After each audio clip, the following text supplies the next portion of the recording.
What it sound like? Ah! Every day. Every day you hearing that. And it's like, I mean, that's a sound. Shut up. They ain't gonna never shut up.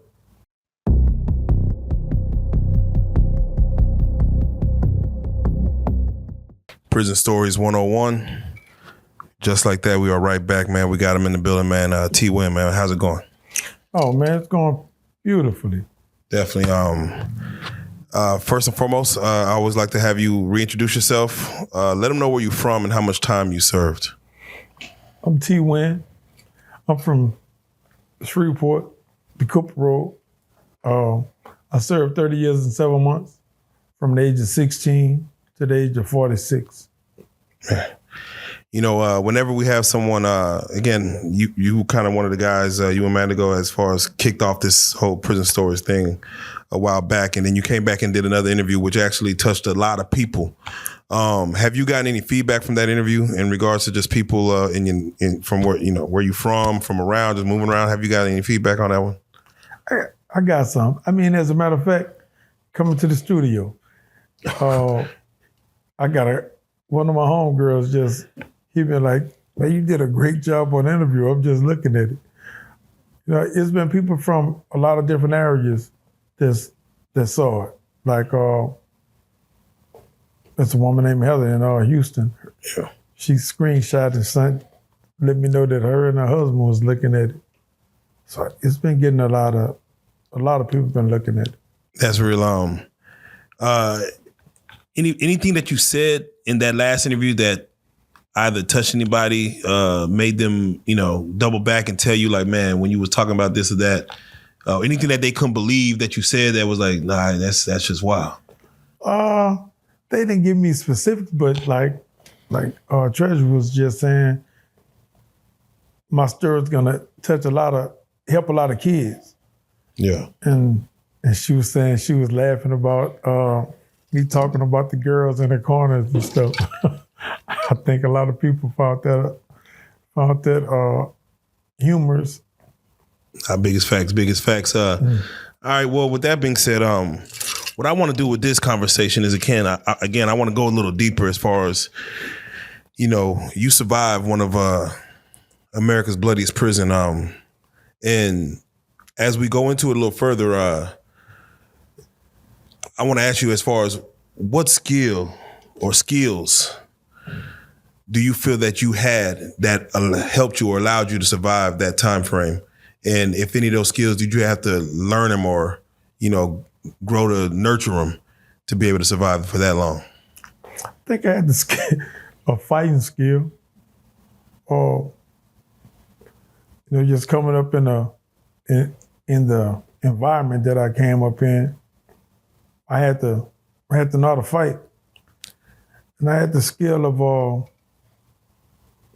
I had a leadership skill. Yeah. That I was just born with, that no one really just set me down and just taught me how to hunt it, to just taught me what I need to do to be better at it. Yeah. But in prison, I just read. But I always knew I had this because from elementary, just coming up, I was always the guy that was gonna lead the crowd, lead the pack. Yeah. When you speak on even fighting, is knowing how to fight, is that something you have to get better at and did you get better at it from the time you was a young kid going in to the time you got old and, as far as going into a few decades? Is that something you got better at, or you something that you didn't practice a lot, so therefore, sometimes you don't have those skills when you don't do it every day? It works both ways. I think what you have to get better at, especially coming from Shreveport, you gotta get better at being more ruthless. Because, man, prison is the place. It's a jungle. When you comparing it to animals, man, there's animals in prison. I mean, and people don't like the comparisons of humans to animals. But man, if you go to lockdown, and this is just an example. If you go to solitary confinement and you're in solitary confinement for a real long time, so when they let you out, it's like you been released, like you letting a dog out of confinement. You know, a dog gonna come out and just bark and just do things. Yeah. It's the same instincts that resonate within the human coming out. So going into prison, man, you got some really tough dudes. You got some guys, and you got certain cities. Certain cities are rougher than other cities. Like New Orleans, those are some real treacherous dudes. They hard.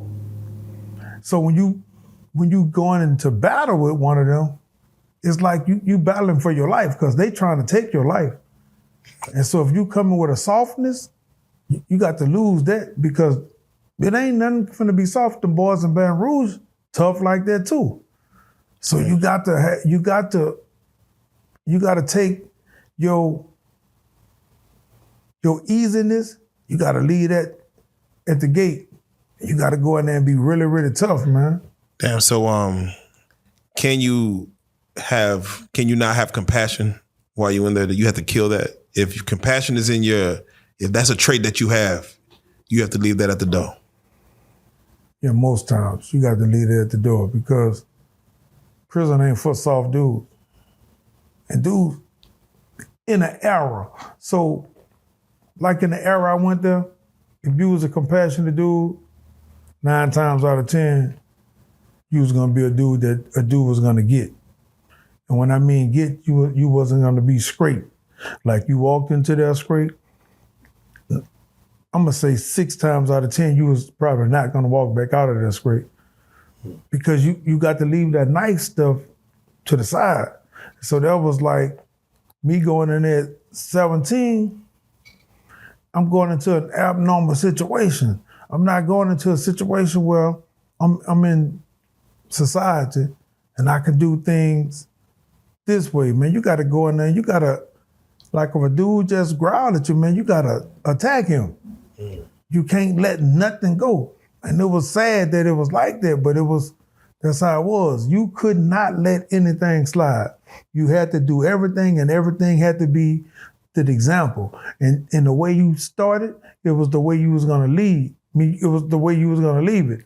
So you couldn't go in there, let a dude, damn, what's up, little baby? You gotta act on that. You gotta act on that immediately. Because everybody looking, those be tests. Yeah. So even if it's not a test, let's say somebody just talking to you, but you gotta treat it like it's like, nah, you kind of disrespecting me here. You have to move on that. Or can you have that conversation like, bro, you trying to, can you ask questions or get right? Like, nah, I gotta get right to it. In the initial stages of my incarceration in Angola, no, it was no talk. I think in this stage, in this day and age, you could talk it out because the test is different. The results of that test. It's like, we go through school, the teacher give everybody the same test. And you gotta have the same answers because they got the answers on the sheet. Yeah. In prison, everybody gonna get a test, but it's gonna be a different test. Yeah. And you gotta ace that test each and every time. Can the guards have compassion for the inmates? Man, we're going into, and I'm laughing because the guards ain't hired to be compassionate to you. And they still human though. They're not hired for that. They're hired. So they want the ruthless ones too. Yeah, they are hired to make sure you on that count. The most important thing in any prison in America is count. That mean you there. You ain't escape. Yeah. Everything else, guards ain't supposed to have nothing no compassion or anything for you. A person, I don't want to say losing their mind, but a person screaming in agonies, hollering, and the guard comes by, are they supposed to not like, all right, let me see what's going on. Let me help this man. Let me help, There's a word called insouciant. So they handle it mostly with an insouciance. It's like, hey man, what's going on with you? You better hold that nose down. I come back, I'm bringing them boys with me. If it's a black guy, he gonna say, I'm gonna bring them white boys. If it's a white dude, he gonna be, he gonna use racial slurs. And shut up before I bring that crew. Damn. There's a movie called 12 Years a Slave, to where a man was mistakenly put into slavery. And for the first few years, he was trying to become free, get back to the north, get back to his family, and get back to regular life. But after a few years, he became exactly what he wasn't, bred to be, which was a slave. For Angola, that mentality, how often does it, you went in young, how often does it have it to where you see other inmates coming in young and it's basically a slave plantation? That's what it is. And that's what the work you're going to kind of get. How often and how long do you see men try to buck at the system or believe they're not supposed to be here? And how long does it take them to understand, like, nah, this is your new life here? And some dudes don't ever stop. Some dudes don't ever give into that. Oh, that. Man, you got some dudes that's going to fight that system. You got some dudes that was there when I came, that's still there, and they still fighting. So you got some dudes that'll never give in. You got dudes, and this is what they'll say, this is their mentality. And you ain't gonna break me. And that was my mentality. It's a mentality that you gotta carry in, because it's easy for you to become what you don't want to become, because those are some ugly, bleak pictures of people, man. You see people become their worst in prison. And if you hide the compassion that you have, and you hide the humanity that you have, man, you look at those examples as people that you never want to become. And you never want to become so institutionalized to where you forget that society exists. So you would always say, man, I'm not gonna let you break me. This system ain't gonna break me. And you live there, you repeat that every day. Because if you forget to repeat it one day, you're gonna become that broken person. Yeah. Now, you had mentioned last interview that, the movie Life, a lot of that plays into kind of, if you, without the comedy, that's kind of what you're getting. Sure. And I want to kind of hone back in on that because, when you look at that movie, you still look at the brotherhoods that were had. Then you look at people passing away. I think at the end of that movie, they show like he was here, disappear. He was here, disappear. Does that happen a lot in there for your 30 years you were there, where you have brotherhoods, y'all in this kind of war together, and then this person passed, this person passed, this person passed. Yeah. And all of a sudden it looks like a whole new scene. Like, how was that for you as far as the landscape from when you were in your 20s going until on your way out? How was it? I think it was hard. I think it would always be hard. I mean, we just lost one of our brothers yesterday. Oh man, condolences. Yeah, he had just got out. He didn't last free 90 days. And that he had a bad car wreck and he never recuperated. Oh wow. And so that touches us all still. Because man, we form real bonds in them. Bonds that's unbreakable. Bonds that went beyond prison. And we brought them into society. So like before I came home, the dormitory I was in, man, 13 guys died from COVID.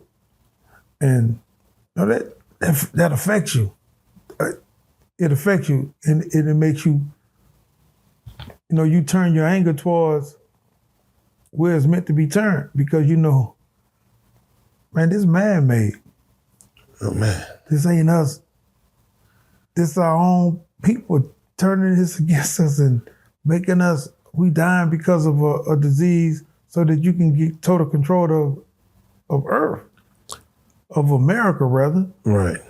So, it's a hurtful thing when you build those relationships and someone succumbs, and someone passes, especially when someone passed in a way that it could have been avoided. Exactly. Because you got avoidable deaths. And a lot of times, it be situations where Man, you say something. You could have said something. You could have stopped it. And you didn't have to let him do that to him. You know what I'm saying? So those situations is not only hurt and resentment, and it's like you want to just hurt this person because you allowed this to happen. Do you feel y'all were experimented on while y'all were in there? Oh, definitely. In what ways is this? Because even with the COVID situation, I know that a lot of inmates had to get the vaccine. Like it wasn't even an option for some people in some certain prisons. Man, they had a thing up there called saltpeter, where they was feeding you, giving you juice that'll make you can't even much, make your penis don't even much get erect. I heard about that. Yeah, that you be down for 3 months. You know, Yeah, you just basically mess your penis up. Even in later years, damn. They was giving you food, some meat that they was making right outside of Dallas. I forgot the name of this meat. Emu. And meat was horrible. And they was experimenting on it. And you know, you had to go to court, and the court said, no, y'all can't feed them this. Because it was giving people cancer and stuff. The fact that the courts had to say it lets y'all know, like, damn, y'all was really putting this stuff in us. It was wrong. Yeah, and it was giving you cancer. You know, so every day, if you don't watch it, it's some type of experiment probably be going on, because who cares about the dregs of society? But you know, the dregs of society. So says Winston Churchill isn't the people that's incarcerated. It's actually the guards. That's fair. Because you're a ward of the state, because the state technically owns you while you're serving the sentence. If they did want to try this medicine, this food, or that, without the inmate's consent, how do you look at that? Like, how do you, like, just as, you know, now that you're out, you're free, you're in the world, how do you look at that as far as, you know, just being considered a ward of the state, that the state gets to kind of do what they want with you? Those are criminal actions. Come on. Those are the most vile and the most evilest actions you can place on a person. It's like recently we was in court, and we was in court for a case that we had against the prison system about work, and one of the doctors said they're not humans. Mm. Now, how can you, as a man that's practicing medicines, that took an oath to not harm a human or to do what's right by humans in the name of medicine, how can you say that a man who committed a crime is not a human? When a crime got you at that job, you was demoted because you committed a crime and it made you go to work in prison. But now you feel like you above the next man because you got a job and this man got sentenced. And that's mostly because of race. But you will say on stand under oath that the people in Angola isn't human beings. There's something wrong when society accepts a man saying that. Yeah. Can you explain, as far as Angola, how many different wings does it have? I heard it goes all the way through the letters of... Yeah, Angola, it doesn't have wings. Angola have dormitories. Dormitories. So to get you to understand how it looked, Camp C is a dorm. Camp C is a camp. Within Camp C, you have Bearside. Bearside has 4 dormitories. 4 dormitories that holds, when I left, I think they was holding like 90 men per dorm. They got Wolfside, same thing, same numbers. Then they had Jaguar and Tiger. Those are your cell blocks. Jaguar was a solitary confinement, 1-man cells. Tiger was your working cell blocks, which 2 men lived per cell. But Tiger was also, on one side of Tiger, it was the working cell blocks. So there was 3 and 4. So you had 3 left, 3 right, 4 left and 4 right.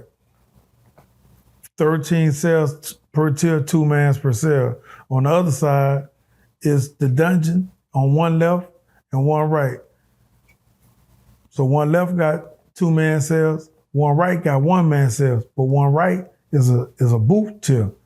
And the boot tier is meaning you can't see out that cell, nothing but in front of you. You can't look down there because it's a wall coming out there and going in front of it. But then the other 2 tiers, 2 left and 2 right, those was one-man cells, which was also a part of extended lockdown, which is solitary confinement. Okay, yeah. And there's one camp. Then you got Camp D. Camp D set up the same way as Camp C. Camp F is set up the same way, but Camp F is trustee camp, and the main prison is the biggest camp in the whole prison. So they got, on one side, they got Ash, Cypress, Mag, and Spruce. So there's four sets of dorms, and each dorm got, and each unit got 4 sets. Then you go on the other side, Walnut, Hickory, Oak, and Pine. It's set up the same. Then you got a big old kitchen in the middle of it. Then you got the working cell blocks there, A block, B block, C block, and D block, which they done kind of changed. And then you had TU, which is all cells, and Death Row. Damn, that's huge. There's a lot. There's a lot. It was when I left, it was like 6,000 prisoners there. Yeah, man, there's a lot. Did you ever see any situations where, I'm sure you have, but a father sees his son enter into Angola? I've seen a situation where the grandfather saw his son, and that son saw his son. So the grandfather I saw those 3 generations. 3 generations. I saw 3 generations: dad, granddad, and son. Son in there. Damn. Mm-hmm. Damn. Brothers. Oh, you yeah. know, There's a lot of. I got some homeboys. It's 4 of them. 4 brothers and They got twins. They got the twins, Fatty and Mimi. Then they got Kiki and Lil D. Yep. all went in for different crimes. I'm sure two of them might have did. 2 of them on the charge together, and the other 2 on separate charges. I was in there with several sets of twins, identical twins. Those twins are identical, but I'd have been there with several sets of identical twins. Normally, they try to split up when it comes to family. Like, we don't put, they try to split them up. Mm-hmm. Are they allowing them to be on the same dormitory, or are they? Sometimes they would. Okay. Sometimes, but this is like a gangster family. Those brothers that I just named. Yeah. No, they really they gangster. How many wardens did you see come through during your stint? How many different come through? Yeah, did their bid, left. Man, they kind of hold on to them jobs a long time. Yeah. How many did you get? How many did you sit through during your 30? Just leaving, it was probably about 20. 20. But yeah. When I first went there, they only had 2 wardens. And then Warden Kane came, he made like 19 warden positions. But when I first came, it was like just 2 wardens. Yeah, you need more. we need more. He made, not necessarily needing more, but just giving job opportunities with a high income. Yeah. He made those positions. Is there any warden that you remember that actually brought some type of good change or added something that you're like, yeah, we needed that? He did. Oh, he did? Okay. Warden Kane did. Warden Kane. Okay. Mm-hmm. For you yourself, you went in at a very young age, but there comes a time where you just miss like one of those simple things in life that people out here probably take for granted. What was one of those things that you just missed that, like, the average man just takes for granted out here? Being able to sit on the toilet by myself. Man, that's real. They got the ones that like electronic now. Yeah, you get, man, and now you sit next to somebody. And then you got to take one of your pants legs out because you got to be in defense mode, even sitting on the toilet. Oh, you got to take, hold on, what you mean? Take one pants leg out? You got to take, like when you finna use the bathroom, you taking one of them legs out. So you sitting on the toilet. just so we ain't tripping up on. Yeah, so if somebody attack you, Damn. you ready. Shit. You know, you gonna sit on the toilet, like in a position like this. So you got to keep your head on the swivel. Like, damn it, even while you're on the shitter. Yeah, definitely when you're on the that's when they gonna come. Or when you sleep, boy, they gonna get you. So you got to become a light sleeper. Damn. Basically sleep with one eye open. Shit. Yeah. Nah, it's real. Even when it comes to, for the time you did, what do you feel? I think we spoke on this last time, but what were some of those habits that stuck with you as you got out? That, I don't like to, the word institutionalized is, that's why you in there. But what are one of those habits that you kept doing for a while after you got out? I think I still do a lot of my habits. Oh, damn. I don't sleep. I don't scray on side the bed. The spot I sleep in is a spot I don't move out of. When I use the toilet, I'm going to flush it. I'm going to keep flushing. Every time something come out, I'm flushing it.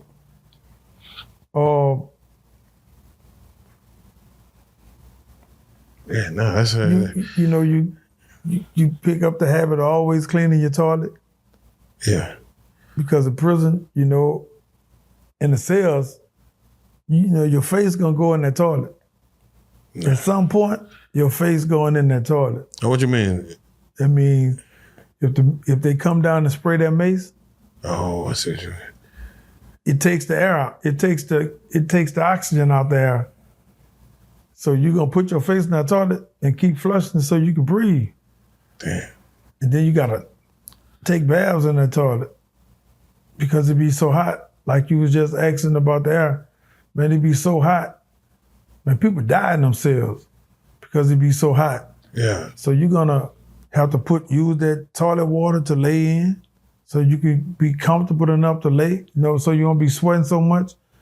And, when you sweating, you're gonna want to wipe off. So you're gonna be putting your face and stuff in there. You're gonna be washing down, soaping your towel up, taking all the rinse off. We talked about this last time, but I want to revisit it. I asked you about solitary confinement. And have you seen somebody's mind break? And what does that look like? You might have the same answer, but I can ask you again. Can you reiterate? Being in solitary, seeing someone's mind break, as far as, them reaching their breaking point. What does that look like? What does it sound like? What does it sound like? Ah! Every day you hearing that. And it's like, that's a sound. Shut up. They ain't gonna never shut up. While you sleep, you're like, man, and they'll have to come get them. But to see it, especially when you seeing it from somebody you grew up with, somebody you went to school with all your life, and you be like, man, that's a heart-breaking moment to see. Yeah. You're like, man, that's my boy, man, that's my partner, man, that's my friend, that's my brother. And you be like, man, he ain't gonna never be the same because his mind has slipped to the point where he can't bring it back. And you'll know when they're crazy because some of them jug their eyes out. Some of them will stick pins and needles and stuff in their penis. Oh, shit. And they'd be like, it ain't a joke. And then they'll be talking to you, be like, they talking to outer space. And they'll be like, man, you felt that? What you talking about? I just entered your body, bro. You feel you in my body right now too. And it ain't no joke. They ain't playing. They serious. It makes you cry, man. It'll break you down to see somebody that you really love going through that. As hard as you want to be, as hard as prison tell you to be, man, you still got feelings. And you still got feelings for people that you come up with. Dudes that slept at your house, you done slept at their house. Dudes whose moms done call you their son and your mom called them their son. And you see them no longer with the same mental capacity that they once had, man. That's heartbreaking. seeing them using the restroom and just putting it all over themselves. You know, they feces all over themselves. Yeah. Have you seen somebody come back from that? Like, man, I ain't saw nobody so snap once back. they snap, it's gone. Yeah, they gone. But I just saw dudes kind of shook back. That's what, they'll say, man, shake back. Yeah. I saw dudes kind of, but they still be gone. They ain't back to normal. They're not back to who they once were. Yeah. Remind me, I think we spoke on this again. The oldest person you've seen in Angola, what age were they, would you say? Ooh, the oldest, I think, was about 90s. Yeah, he was 90-something. 90s? Yeah. What was his health like? How was he moving around? Man, he was moving around good. He was running the yard. Oh, yeah. They say prison preserve you. He got around good. And then I saw some 90-year-olds that was bedridden that couldn't even much get up out the bed. Yeah. What when you get to that age and you still in there, I'm assuming the regular ailments kind of start creeping up, or did you see like a lot of cancer, a lot of I guess heart disease, or do you see ailments coming up that's going to take people out here like, hey, he has a tumor? Oh yeah. Are they trying to save their life when these things come about? Yeah. It's the system, man. Some of them people,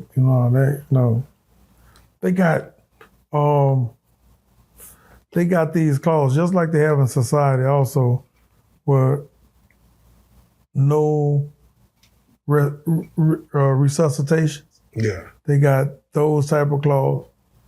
But they got some, they just be like, just let him go. Yeah. Once again, that's wild. That is wild. Mm-hmm. As far as for you, for those who are still in there, some of, a lot of, they gave out a lot of to a lot of young people, they gave out a lot of life sentences that, young men are, not old men are serving these sentences out. From everything you experienced, what do you feel can be better to, I don't want to say better the lives, but I guess, make time easier to pass by? What do you feel they need to do? I heard I don't know if they do this in Angola, but I heard they gave tablets to inmates to where now you could contact family a little better. You could almost damn to do video calls. And that I think might have helped things to be able to say, all right, we got tablets now. And, what do you feel like maybe that, but what do you feel like they could do better to, kind of help time pass for these inmates? I think, man, Louisiana is the most incarcerated state in the world. Yeah. Only thing come close to Louisiana in incarcerating people is Venezuela. I think that with you incarcerating people at the rate that you do in Louisiana, you should give them conjugal visits. You want to put people in prison for life? Let them have conjugal visits. Yeah. Yeah. I don't know why they took that out. That is interest. All right. Well, for this one, I definitely want to just tap back in with you to, kind of slowly get an idea of, everything that you experienced from the last interview, kind of going to this one. But more so, again, the message that you gave to the young people on the last one, as far as just giving them just some good game as far as what, they need to stay away from and try to stay out of prison. If you don't mind, just continue on that, man. Again, we're not trying to glorify prison. This is not entertainment, and you served, 30 years in the bloodiest prison. And before I even get to that part, Angola being called the bloodiest prison. Do you see it as that? Did you see it as that? Oh, when I went, yeah, definitely. And for the people at home, explain, just briefly, some of the things you saw to make it even considered America's bloodiest prison. Man, just seeing people lose their life by knife, where somebody got to get up close on you. To see people get stabbed or see people get hit in the head with blades and lose their whole head. Man, that shows you how bloody it was. Or to see a guy give you a knife, say, man, come on, we got to get down. And they stabbing each other. Man, that's barbarianism on a whole nother level. Who want to be like you, real barbarians? Yeah, like we could fight, but no, here's a knife. Here go a knife. Let's get to it. Let's get to it, man. And that's a fight to kill or a fight just to fight to the death. It's whatever happens. I know, like my partner, him and the white dude get into it. And the white dude, they like slanging weight bars. They slanging weight bars and stuff at each other, and one died. One had to die. Yeah, for real. With his brain just went going everywhere because you got to fight this fight. We done stabbed each other already, so we done got around each other again. So one of us got to go. We can't keep doing this. So, it just so happened, Papa came out on top. All right, well, that's enough right there. But if you don't mind, speak to the youth out there that, especially in the Louisiana territory, as far as, what they're giving up if they have to go sit down time. And if they do have to do it, speak to them as far as how they should do their time to, make it to the end. Man, if y'all got a problem listening to your parents or the person that's putting clothes on your back, and I'm speaking to young people who are not just out with a job, if you got a problem listening to that person, you go to prison, you're going to listen. If you don't listen in prison, they're going to break you up. Like I was saying, they're going to get their crew, and them crews are going to come beat you. It's illegal. You can get a lawsuit, but they don't care about that because you push them enough and you ain't listening. And a lot of times the state going to side with them. So it's best to just listen to somebody that love you, because these people don't love you at all. They're going to show you that they don't love you. They're going to do everything to show you that they don't love you. And they're going to do everything to let you know that you should have listened before you came here. So it's best to listen. I mean, that's in life. As you go through life, as you grow older, you're going to understand that it's best to listen than it is to talk. You learn more listening. You don't learn a lot of things talking. The people that's talking is the people that really know everything. They really got it down pat. If you ain't got it down pat, man, listen, learn so that you can talk, and then you can talk with authority. Man, because prison ain't no place you wanna spend the rest of your life. Ain't nothing good about prison. It ain't nothing good about talking about a tough story that, oh man, me and such got into it. You can do that in society. But the problem with us as black men and black women, we have lost our way of knowing how to get along with one another. But we can get along with everybody else, but we can't get along with each other. And that's the worst thing that we can see that's happening with us. We do not want to help one another. We do not want to just unify with one another when everybody else is doing it. And that's how everybody else is getting ahead in every aspect of life. And it's easy for us to do it because if we did it, you just imagine the force that we could have. We do it in real small spurts. And you can see it has an impactful force with it. But we are taught not to get along, and we don't get along. So we'll take the smallest thing and blow it up so that we don't get along. I don't like it because it is on, but everybody else will forgive and just continue. The worst thing we can do is to keep being separated from one another. And that's what the system wants us to do. That's why we are the number one people to go to prison. That's why we the only one have these numbers. 1 in 3 of y'all is gonna go to prison. 1 in 10 of y'all is gonna get killed before the age of 16. It's all these bad numbers follow us because it's by design, and we don't want to get out the way of that design. We gotta design a different picture, and we gotta come together. We go to prison and still don't come together. in a place that we can run, we don't much run it because we refuse to come together. But prison ain't no good place, man. Who want to be a slave? That's slavery for real. That's putting a man over top of you. And he can tell you everything he want to do. He can talk you down the any kind of way he want to talk to you. You either going to accept it or do something to him and get more time. Take you further away from coming home. Yeah. It's a lose-lose. A lose-lose. How often do you hear an apology in prison or I'm sorry? And how far does it get someone? Believe it or not, man, you hear it a lot. Yeah. Because in prison, you're going to respect me or you're going to get what you got. You're going to get what you got coming to you. It's going to be some consequences. See, in society, there isn't no respect. Yeah. But in prison, you're going to watch what you say to a man. You're going to watch how you move around a man. You're going to watch everything because you don't want to cross a man because a man is waiting to do something to you. It don't take nothing but a small fragment of a situation for him to bluster it and try to kill you, or you got to kill them. So you're going to hear, hey, bro, that's my bad, bro. I ain't mean nothing about it. Dudes be like, man, you good. But a man want to hear you say it. Yeah. Man. But with that being said, you paint such a damn vivid picture in regards. You mentioned some guys who are still in there. I always want to give the opportunity, or at least start giving the opportunity to, shout out, to the guys who are still in there, or some guys that helped you get through it, to give a voice to the voice. I know it's too many to name, but if you don't mind, if there's a few that's on the tip of your tongue and you don't mind throwing it out there, man, shout out to some of the guys that might have helped you get through your time or still in there. Man, and I always forget people.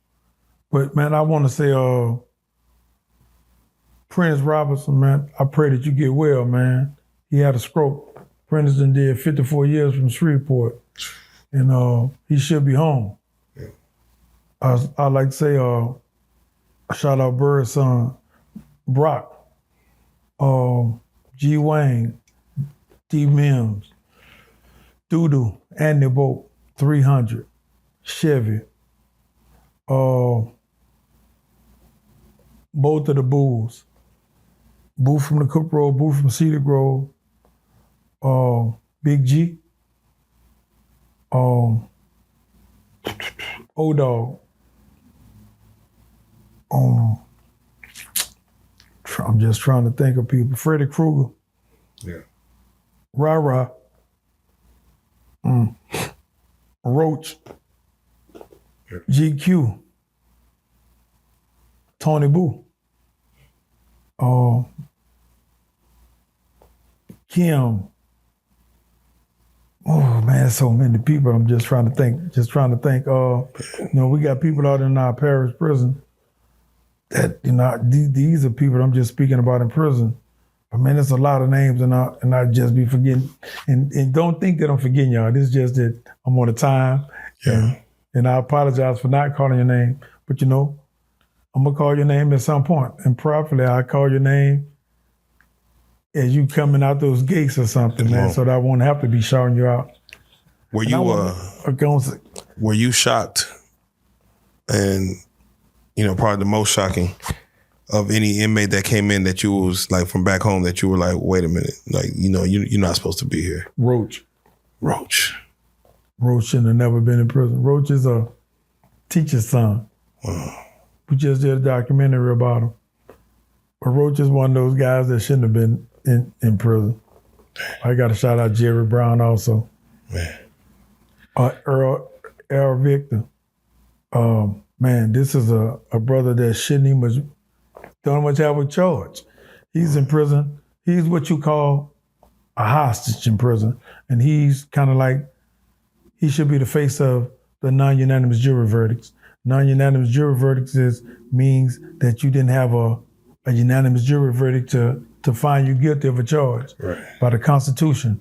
And he should be home. He didn't even much commit a crime. This is like one of the people that you can say never committed a crime in his life. And so he should be the face of the non-unanimous jury verdicts. And those guys, those 1,000 guys who has these non-unanimous jury verdicts, which makes them slaves and hostages. They should be free. Yeah. And, you know, so I pray that people support that cause, because we are fighting to get those guys home, and we really need the support. We really need to start raising funds so that we can buy lawyers, because lawyers are needed in that situation, because that's the biggest injustice that we have. Yeah. And that's the last form of Jim Crow, non-unanimous jury verdicts. Man, that's real. Man, with that being said, again, appreciate it. If are you on social media for people to follow? Yes, please follow me. My YouTube page is Street Educated by T-Winn. That's Street Educated by T-E-W-I-N-N. My Facebook page is T-E-W-I-N-N. My Instagram page is Street_Educated6. That's Street_Educated6. Please follow me. And please subscribe to my YouTube channel, because I'm going to start having some good stuff coming to y'all. Yeah, y'all pause this right now. Go subscribe. Come back, type in the comments that you have subscribed. And, again, you have the story. So I think if not only now, because of the wisdom and because people are kind of, I think I saw that Carmelo Anthony situation made a lot of people wonder how it is for a young man to get locked up for that many years, 35 years at, 17, 18, 19. People are looking at injustices like that, and it's making the conversation at least start of like, how a kid's brain isn't fully developed to even say he needs to be in there, that long before 25 years old. So hopefully some people are looking at this. Hopefully they go subscribe and, hear some more stories from you. But with that being said, man, out of Shreveport, man, the Cooper Road, T-Winn, this is Prison Stories 101, man. I salute you, man. Thank you, man. Let's go.